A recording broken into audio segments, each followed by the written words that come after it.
All right, we're ready to head on down to our feature match area for our second semifinals between RoyG and AstroSquirrel. So we got. RoyG and AstroSquirrel.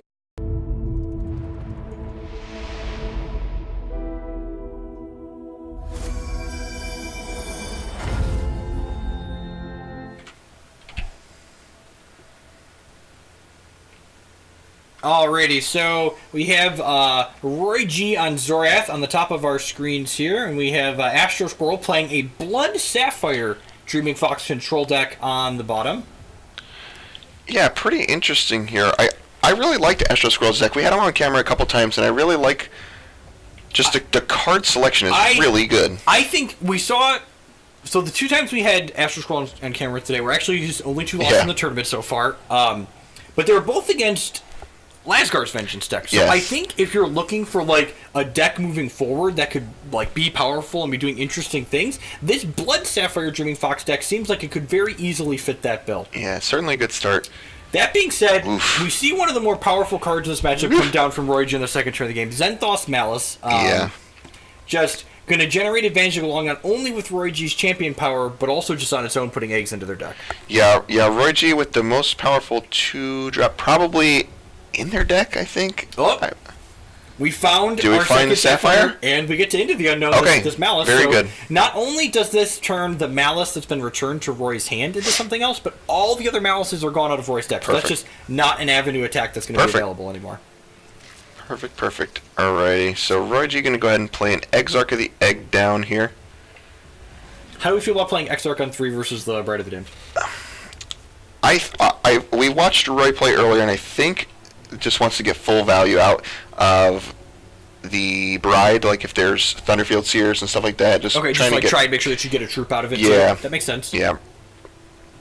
Ooh, we see a Smoke Claw Raker in this is probably this was previously Zenthos Malice here. Smoke Claw Raker is the real deal, though. This card's very good in these control matchups. We played these as a one-of occasionally Underworld Crusader decks, and it's very good in these grind to mid-range matchup. When this 5/2 comes into play, you can either give it speed or make them discard 2 cards. So it's a threat that they're going to have to answer, and it's going to take 2 cards away from them. Yep, real good.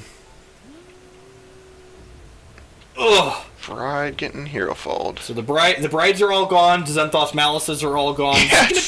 This game's gonna be a good exercise in can this mono blood deck win the game when most of its threats are no longer there. Uphill slog. We see Exalted Professor coming across the table here. Zubrin getting a little bit more camera time. With the Speed Gem in it, which means when this diligences next turn, we're going to generate a random action and get some value out of it. I like it, definitely. So, actually, do you think Strangle is reasonable here? Yeah, I think so. You can probably diagnose that AstroSquirrel doesn't have a lot of threats that Strangle's going to be very good against, and you really don't want them getting up yet. You don't want them getting up on cards, and if they want to fight over it, so be it. Then they're not fighting over one of your more important things. And, like, the random actions don't necessarily have a high card quality, but quantity with them is definitely something that's very real. Yeah, definitely a problem. I believe most of the Bloodspinner Zorath's advantage in this matchup is by generating card advantage. Yeah, the Smoke Claw Raker. And there's that Smoke Claw Raker coming down, just into the unknown, being brutal. We lose our Alchemite and one of our 2 Hero Falls here. Here we go. And again, like, the Dreaming Fox deck is almost on empty here, and Bloodspinner Zorath lost 4 cards in hand. Yeah, it's scary stuff. Alright, Smoke Claw Raker. How is this culmination of blood doing? Down to 6? Just one more resource. Shard can we get there? Non-slow shard? Nope. But still. As far as draws You know what that is? You know what that is? Journey Nightmare? I bet it, no, do you know what it is? I bet it's the Zenthos Malice. No, they play some of these in the main, I think. Do they? Oh, okay. It's actually cool. Journey into Nightmare. Whew, I was scared. So Journey into Nightmare, powerful constant. It's going to let RoyG draw a card off of the AstroSquirrel's deck every turn. So basically, they're drawing 2 cards a turn here. Yeah, this is really scary stuff here for AstroSquirrel. Just, like you said, almost on empty. Just a Hero Fall and a Mad Robomancer. And there's an extra Dreadling in there, so even without that resource draw there, the culmination was going to be online this turn. Maybe a small sequencing mistake on RoyG's part here. They get to Hero Fall the Exarch of the Egg now, whereas if you attack first, there's no way you Hero Fall that Exarch, so you technically missed 1 point of damage through sequencing. That's fair. You were going to lose the 1 out of your hand either way, which isn't a big deal, but you did miss a single point of damage. Yeah, I agree. So, AstroSquirrel going to go down to 18 here. RoyG's still a nice, healthy 20. Lost in time. And again, we mentioned the card quality on these actions is not terribly high, but eventually you could just overwhelm your opponent through the quantity of cards that you generate. A weave into nothing being pulled into Bloodspinner's last hand here. That is such a good way to lock up a game when you're a little bit ahead and you're like, how does my opponent catch back up? I have a no button for if they ever do. Yeah, it's going to start getting pretty out of control here in the next few turns, it looks like. RoyG starting to turn the corner pretty nicely. Vampire Prince, more get pressure. To hold up that. And I like the no bloods favor here. You get to hold that weave up just in case they have something to hurt your threat. Perfect. Whatever. Let's just get this game over with. Clock them. Yep. I like it a lot. That was a good one. From the we didn't mention it before, but the Grave Offering here is actually a pretty good value card as well Yeah. as Malice turned into. This card has Empower, and for 8 resources you can return 4 troops from any crypts to your hand, which includes that Smoke Claw Raker that generated value earlier and this Bride of the Damned. We're actually just a shard away from that, aren't we? The Empowered, so... Alright. Exalted Professor going to come in and put RoyG down to 18. Oh, this was a generated weave. Yeah, it was a generated weave, I didn't notice that. Yeah, more cards here. Yeah, AstroSquirrel got to be feeling like getting put under a mountain here, basically. It's not going great. We're going to be a little bit sad when the second one comes down here. Yeah. But I mean, like, again, RoyG's just like drawing 2 cards a turn. This is going to snowball pretty quickly. Yeah, we're under a pretty big lock here. Let's see if Zubrin can get a nice card. Ooh, Gruesome Deed. I mean, it's not the worst. The 7/3 source does mean we get to activate our champion power. Yep. Maybe catch back up a little bit here. Yeah, we'll see. Runebind and Blood Shard. Okay. Runebind's not awful. They got to get this Journey into Nightmare out here somehow. It's just, it's not great right now. And with the Exalted Professor, we're like kind of drawing 2 cards a turn on AstroSquirrel side of the table, but one of them's just this random action that the card quality on, again, is just like not very good. Yeah, the Landing Point Sight getting milled there is kind of a boon, because you really don't want a Landing Point Sight when your opponent's drawing a card off of the deck every turn. We Grave Offering come down here.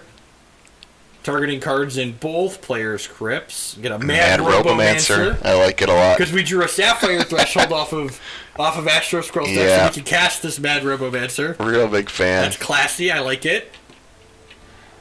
Had to Runebind that one. Yeah, and the thing is here is RoyG has 2 more resources in hand, which is going to make a second Dread Banner next turn. It's going to get pretty bad still.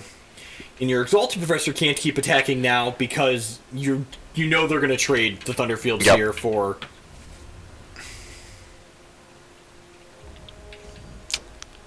Wonder if it's worth it to Gruesome Deed this prince here. I was wondering about that. Oh baby. Jeez.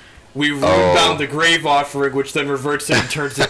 If we weren't buried before, I think the 3rd card of turn is just there was a Grave Offering, and it was AstroSquirrel is the offering this time. Oh, look, we drew a resource off. It deals 2 damage because we've got 2 Vampire Princes.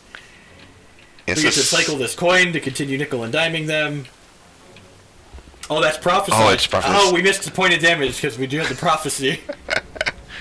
Oh, what a world. Oh, and that's going to go ahead. AstroSquirrel's seen enough. We're going to go ahead and head on into the second game here of our semifinals. See if the Sapphire Blood control deck can go ahead and tie things up against the Mono Blood deck. And we already have 1 Mono Blood deck into the finals here. We might be looking at a Mono Blood mirror for the finals. Yeah, we could be.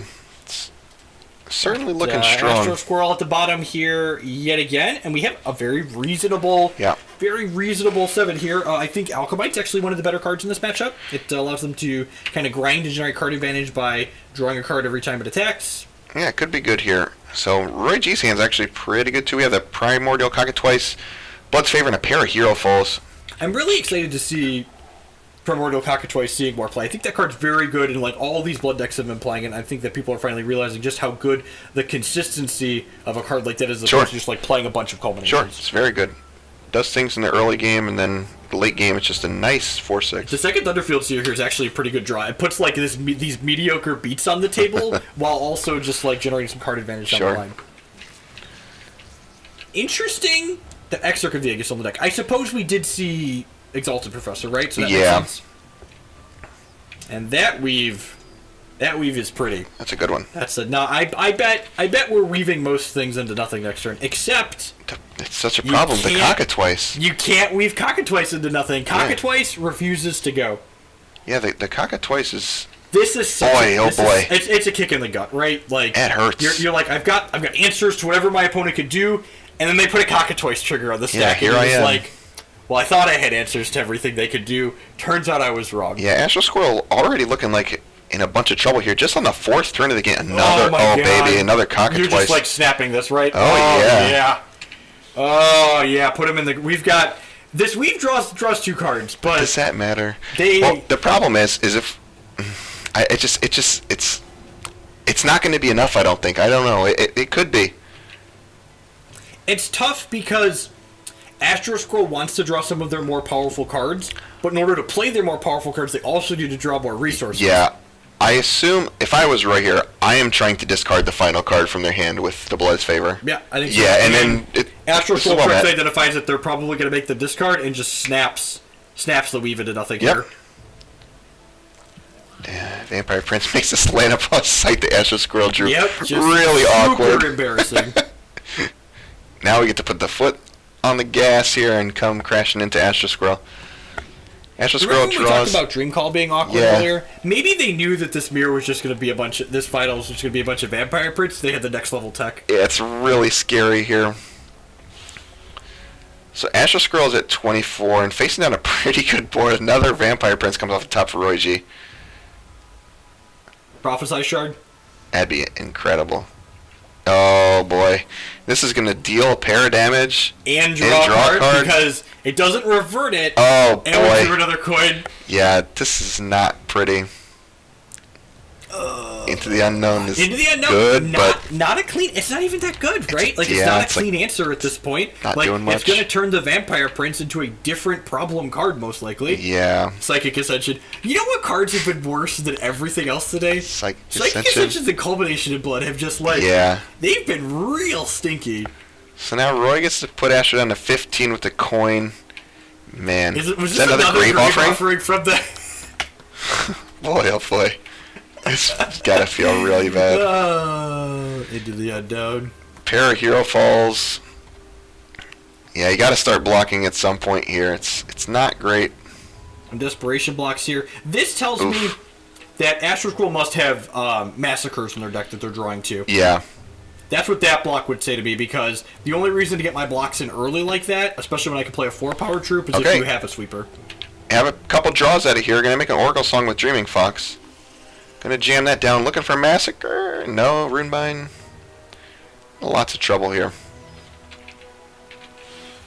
Lots and lots of trouble. Yeah, and just packed it up. AstroSquirrel's just gonna go ahead and pack it in. Congrats and condolences on your semifinals appearance, and congrats to RoyG on your finals of the Bash here today. Let's head on into our Mono Shard, Mono Blood finals. Thanks for hanging out, folks. Don't go anywhere. Let's stay tuned.